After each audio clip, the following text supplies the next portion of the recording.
Welcome in our English class. आज हम English की क्लास में हमारी बुक द मैजिक कार्पेट का lesson number 2 the two frogs read करने जा रहे हैं।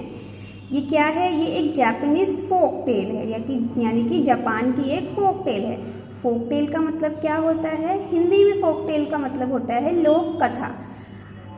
लोक कथा यानी कि फोक टेल का मीनिंग क्या होता है? कोई ऐसी कहानी जो पीढ़ियों से चलती आ रही है, ठीक है, कि पीढ़ियों से चलती आ रही है। हमारी ग्रैंड माँ ने कहीं से सुनी थी, फिर हमारी ग्रैंड माँ ने हमारी मम्मा को सुनाई, हमारी मम्मा हमें सुना रही हैं। तो ऐसी स्टोरीज़ को हम फोक टेल कहते हैं। हमें नहीं पता होता वो सच है या नहीं है, लेकिन वो सदियों से एक दूसरे को लोग सुनाते आ रहे हैं, तो इन्हें हम फोक टेल कहते हैं।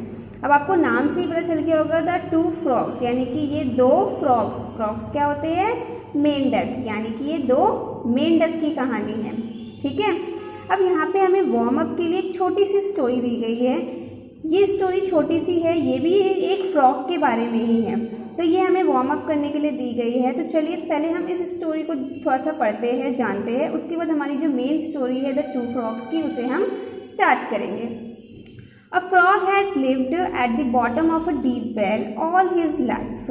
एक समय की बात है, एक फ्रॉग हुआ करता था। वो वेल क्या होता है? वेल का मतलब होता है कुआं। वो एक गहरे कुएं में रहता था। वो कुआं बहुत ही गहरा था और वो फ्रॉग, वो मेंढक उसी कुएं के अंदर ही रहता था हमेशा। One day an old sea turtle come to the edge of the well. एक दिन एक बहुत ही बूढ़ा टर्टल यानी कि कछुआ जो है वो उस कुएं के पास आता है, किनारे पे आता है। He said, और कहता है, The sea is so big that floods don't make it bigger and droughts don't make it smaller. वो उस फ्रॉग से कहता है, टर्टल, कि तुम्हें पता है समुद्र बहुत बड़ा है, इतना बड़ा कि अगर बाढ़ भी आ जाती है तो वो उसे बड़ा नहीं, मतलब कि समुद्र इतना बड़ा है कि बाढ़ भी आ जाए तो समुद्र को कोई फ़र्क नहीं पड़ता, और अगर सूखा भी पड़ जाए तो भी समुद्र को कोई फ़र्क नहीं पड़ता। The frog did not believe him, लेकिन फ्रॉग ने उस टर्टल की बात पे बिलीव नहीं किया। ही सेड, और बोला, यू आर लाइंग, तुम झूठ बोल रहे हो। No place can be bigger than my well, go away. कहता है इस दुनिया में कोई भी जगह मेरे वेल यानी कि मेरे कुएं से बड़ी नहीं हो सकती है। क्यों? क्योंकि वो हमेशा से इस कुएं के अंदर ही रह रहा था, इसीलिए उसको अपना कुआं ही सबसे बेस्ट जगह लग रही थी, अपना कुआं ही सबसे बड़ी जगह लग रही थी। उसका कहना था कि इससे बड़ी जगह कोई हो ही नहीं सकती है दुनिया में मेरे लिए। The term frog in the well comes from this story. आप लोगों ने एक छोटा सा मुहावरा सुना होगा जिसे हम इंग्लिश में कहते हैं फ्रॉग इन द वेल, और हिंदी में कहते हैं कुएं का मेंढक। तो इसी स्टोरी से ये जो फ्रेज है आपका, ये इसी स्टोरी से आया है। A frog in the well is someone who knows very little and refuses to believe anything more than they know. तो ये जो आपका मुहावरा है फ्रॉग इन द वेल, ये कुएं का मेंढक जिसे कहते हैं हिंदी में, ये इसी स्टोरी से आया है, जिसका मीनिंग क्या होता है कि वो पर्सन जो अपनी छोटी सी दुनिया में ही रहता है और जो वो जानता है वो उसी बात पे यकीन करता है, बाहर निकल के दूसरों की बातों पे वो यकीन नहीं करता, भले ही वो सच क्यों ना हो। वो बहुत थोड़ा सा ही जानता है और बस उसी पे ही बिलीव करता है। तो ये वार्म अप के लिए एक छोटी सी हमें स्टोरी दी गई थी। अब हमारी मेन स्टोरी जो है वो यहाँ से स्टार्ट होती है, जो किसके बारे में है? टू फ्रॉग्स के बारे में, ठीक है, दो मेंढक के बारे में ये हमारी छोटी सी स्टोरी है कि किस तरह से वो एक शहर से दूसरे शहर जाते हैं, कितनी मुश्किलों का सामना करते हैं और आखिर में क्या होता है। तो आज जो हमारी स्टोरी है हम इसका सिर्फ थोड़ा सा पार्ट पढ़ेंगे और जानेंगे, और इसका सेकंड पार्ट जो है वो हम नेक्स्ट क्लास में करेंगे। ओके, तो चलिए हम स्टोरी की स्टार्टिंग करते हैं। In Osaka, a seaside town in Japan, there once lived a large frog in a ditch. Osaka जो कि जापान में एक शहर का नाम है ओसाका, वहाँ पे एक फ्रॉग एक डिच में रहा करता था। डिच का मतलब क्या होता है कि वहाँ पे पानी बहता रहता है और पानी बहता रहता है, ठीक है। डिच का मतलब होता है पानी बहता रहता है, उसी के अंदर वो फ्रॉग रहता था। छोटा सा हम कह सकते हैं कि एक छोटा सा लेक की तरह था, ठीक है, डिच उसे कहा जाता है। तो वहाँ पे वो फ्रॉग रहता था। He hopped about in a field eating ants and beetles. Hop का मतलब क्या होता है? हॉप का मतलब होता है उछलना कूदना। तो वो वहीं पे उछलना कूदना करता रहता था वहाँ पे मैदान में, और क्या चीज़ें खाता था? एंट्स और बीटल्स खाता था पकड़ के। Whenever a cat came close, he would jump into the ditch। वैसे तो वो कहाँ, वो फील्ड यानी कि जो वहाँ पे आसपास का इलाका था, मैदान था, वो वहाँ पे घूमता रहता था। लेकिन जब भी कोई कैट उसे नज़र आती थी, क्योंकि कैट आप सभी को पता है फ्रॉग से बहुत ज़्यादा बड़ी होती है, तो जब भी कैट कभी आसपास आती थी तो वो कहाँ पे, डिच के अंदर जंप कर लेता था। यानी कि जो छोटा सा डिच बना हुआ था जिसमें पानी था, वो हम उसके अंदर जंप करके अपने आप को सेव कर लेता था। One evening as he sat croaking, एक शाम वो बैठ के क्रोक कर रहा था। क्रोक क्या होता है? क्रोक होता है जो आवाज़, फ्रॉग जो आवाज़ निकालते हैं उसे क्रोक कहते हैं, यानी कि टर टर की आवाज़। तो एक शाम वो बैठ के क्रोकिंग कर रहा था, टर टर की आवाज़ निकाल रहा था। He heard 2 cranes talking to each other. तभी उसने 2 क्रेन्स को आपस में बात करते हुए सुना।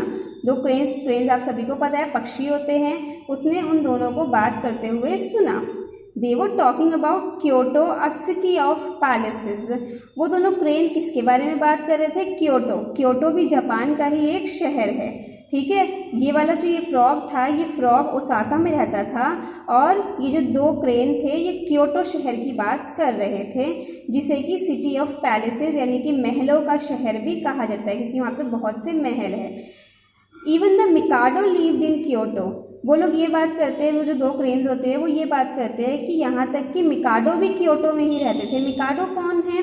मिकाडो कहा जाता है जापान में जो पुराने राजा महाराजा हुआ करते थे, उनको क्या किया उनको बोला जाता है Mikado.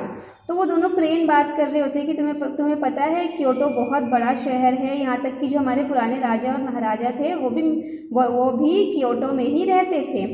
The Osaka frog decided to visit Kyoto. जब ये सारी बातें ये फ्रॉग सुन रहा होता है जो ओसाका में है, वो डिसाइड करता है कि वो क्योटो घूमने के लिए जाएगा, क्योटो शहर देखने के लिए जाएगा। What a wonderful place it must be. फिर वो मन ही मन में सोचता है कितनी खूबसूरत जगह होगी वो, मैं वहाँ घूमने ज़रूर जाऊँगा। Far away in Kyoto, a frog hopped about next to a stream। अभी हमने जाना था, अभी हमने चैप्टर देखा था तो ये 2 फ्रॉग की कहानी थी, है ना। एक फ्रॉग के बारे में हमने जाना कि वो ओसाका का रहने वाला था, ठीक है, छोटे से डिश में रहता था, और उसने जब 2 क्रेन्स को बात करते हुए सुना कि क्योटो बहुत बड़ा शहर है, बहुत सुंदर शहर है, तो उसने फैसला किया कि वो क्योटो जाएगा। अब यहाँ पे दूसरे फ्रॉग के बारे में बात हो रही है जो कि कहाँ रहता है, जो कि क्योटो में ही रहता है। A frog hopped about next to a stream। और वो एक स्ट्रीम के पास रहता है। स्ट्रीम का मतलब होता है नदी जिसमें कि पानी लगातार बहता जा रहा है, ठीक है। तो वो जो क्योटो में रहने वाला फ्रॉग था वो स्ट्रीम में रहता था, और उसी के आसपास ही वो हॉप करता, वहीं पे रहता था, वहीं पे वो सब चीज़ें अपना जो भी खाना पीना होता था वहीं पे खाता था। ही लाइक टू ईट स्नेल्स। और जो क्योटो में जो फ्रॉग था वो स्नेल्स खाता था, स्पाइडर्स खाता था, और कभी कभी ड्रैगन फ्लाइज भी खाता था अगर वो उनको पकड़ सकता है तो। He had a great friend a pond turtle. और जो वो वाला फ्रॉग था जो क्योटो में रहता था, उसका एक दोस्त था जो कि एक टर्टल था, एक कछुआ था। The turtle would even hide the frog when owls flew past at night। और वो टर्टल और फ्रॉग इतने अच्छे फ्रेंड्स थे कि जब कभी आउल यानी कि उल्लू जो थे, जो रात के समय उड़ते हुए ऊपर से जाते थे, तो जो टर्टल होता था वो अपने पास उसको फ्रॉग को छुपा लेता था, क्योंकि फ्रॉग जो था वो छोटा सा था और आउल उसका शिकार कर सकते थे, इसीलिए वो फ्रॉग को छुपा लेता था क्योंकि वो उसका बहुत अच्छा फ्रेंड था। One day he said. एक दिन की बात है जब टर्टल ने क्या कहा, टर्टल ने कहा फ्रॉग से कि frog I wish I could travel. वो फ्रॉग से कहता है टर्टल कि मैं, ऐसी इच्छा है मेरी कि मैं भी कहीं घूमने जाऊं, but I am so slow. लेकिन हम सभी जानते हैं कि टर्टल बहुत ही स्लो चलते हैं, तो टर्टल भी यही कहता है लेकिन मैं बहुत स्लो हूँ, that it will take me very long to reach anywhere. कि मेरे लिए कहीं भी पहुंचना बहुत ही मुश्किल है, मुझे बहुत वक्त लग जाएगा कहीं भी पहुंचने में। Oh I never knew you wanted to travel, if you could where would you go. तभी वो फ्रॉग कहता है, जो क्योटो में रहने वाला फ्रॉग जो टर्टल का फ्रेंड है, वो कहता है ओह मुझे नहीं पता था कि तुम्हें घूमना पसंद है, अगर तुम्हें घूमना हो तो तुम कहाँ घूमने जाओगे। I would go to Osaka. तभी जो टर्टल होता है वो कहता है कि अगर मुझे कभी घूमने का मौका मिला तो मैं ओसाका घूमने जाऊंगा। It is next to the sea, वो समुद्र के पास है, वो शहर समुद्र के पास है। Do you know what the sea is like frog. Turtle कहता है तभी, क्या तुम जानते हो फ्रॉग कि सी कैसा दिखता है, समुद्र कैसा दिखता है। I have heard that it is big blue and has shoals of bright fish. तभी टर्टल कहता है कि मैंने सुना है कि समुद्र बहुत बड़ा है, बहुत विशाल है, नीला है और उसमें शोल्स ऑफ ब्राइट फिश यानी कि बहुत सारी मछलियों के शोल्स यानी कि अलग अलग तरह की मछलियों के झुंड वहाँ पे है, बहुत सारी मछलियाँ वहाँ पे नज़र आती हैं। There are many turtles in the sea, और वहाँ समुद्र में बहुत सारे टर्टल्स यानी बहुत सारे कछुए भी हैं मेरी तरह। But they are more than 20 times bigger than me, लेकिन वो मुझसे बहुत ज़्यादा बड़े हैं, मुझसे 20 गुना बड़े हैं, मैं तो बहुत छोटा हूँ। इमेजिन, सोचो, इतने सारे फिशेस, इतने सारे टर्टल्स वहाँ पे है, समुद्र इतना बड़ा है, तो मुझे बड़ा मन है कि मैं ओसाका घूमने के लिए जाऊँ। Turtle my friend, I will go on this journey for you. तभी जो फ्रॉग होता है, आप सभी को पता है कि फ्रॉग कितनी जल्दी उछल उछल कर और कहीं भी पहुंच सकते हैं। तो जो फ्रॉग होता है वो टर्टल का फ्रेंड, वो कहता है कि टर्टल मेरे दोस्त, तुम्हारी जगह पे तुम्हारे लिए मैं इस जर्नी पे जाऊंगा, मैं ओसाका जाऊंगा। I will see all I can, और तुम जो चीज़ें चाहते हो मैं वो सब चीज़ें देखूंगा वहाँ पे जाके। And I came back and tell you about it, और वापस आके मैं तुम्हें सब चीज़ों के बारे में अच्छे से बताऊंगा, तो तुम भी फील कर सकोगे कि वहाँ पे कैसा लगता है। ठीक है, तो अब जो पहला वाला फ्रॉग था वो ओसाका से क्योटो जाने के लिए निकल पड़ता है, और ये जो दूसरा वाला फ्रॉग था ये क्योटो से ओसाका जाने के लिए निकल पड़ता है। दोनों ही फ्रॉग अपने अपने जर्नी पे निकल पड़ते हैं। ठीक है, तो अब हम नेक्स्ट क्लास में जानेंगे कि जो दोनों फ्रॉग अपनी अपनी जर्नी पे निकले हैं तो आगे उनके साथ क्या क्या होता है और क्या वो अपनी जर्नी कंप्लीट कर पाते हैं या नहीं।